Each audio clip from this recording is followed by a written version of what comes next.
Hello, I'm Paul Pluta and welcome to Paul Pluta Prestige.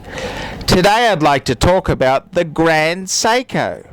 That's right, the Grand Seiko. And the story goes like this, is that Seiko wanted to design a piece which was at the high end of watchmakers. And they basically designed this piece, the Grand Seiko, to not be an economy model. It was like their more expensive model.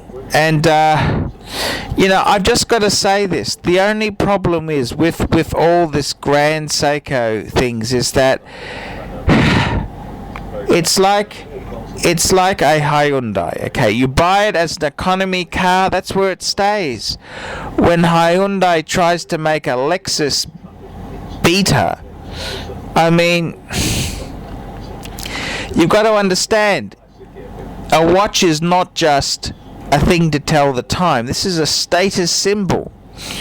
And the problem with going with a lowbrow brand is that you really don't have that credibility or prestige that you want. I mean, you can buy a cheap Seiko that looks very similar to this. Okay, I know the movement in the Grand Seiko is worked. I know it's a piece worthy.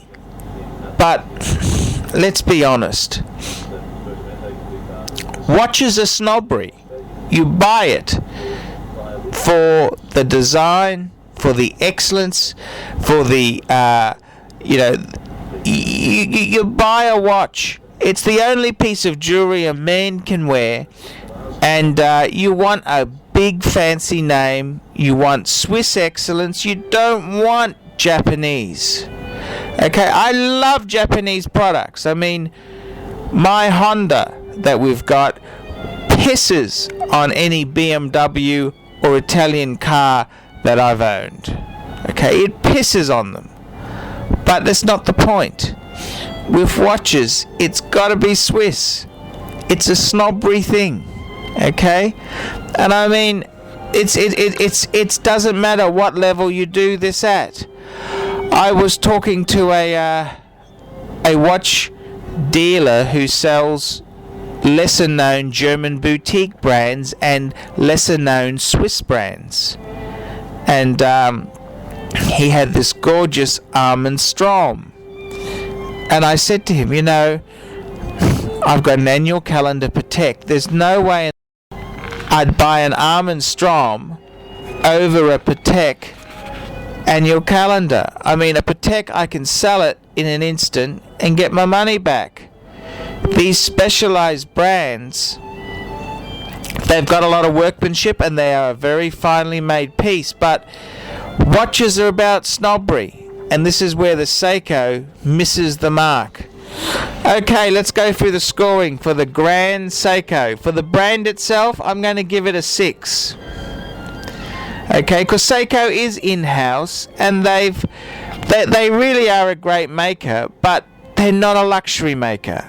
The significance of this model, I'm going to give it an 8, because this is a very important model for them. I may have not bought into their bullshit, but it is an important model. The movement itself in this piece, I'm going to give it a 9, because it is a fantastic movement they've designed. The quality and workmanship of this piece, I'm going to give it a 7.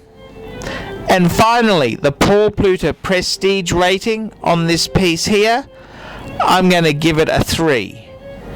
Tally it all up, it gives us a score of 33 points. I'm Paul Pluta from Paul Pluta Prestige. I hope you've enjoyed this review.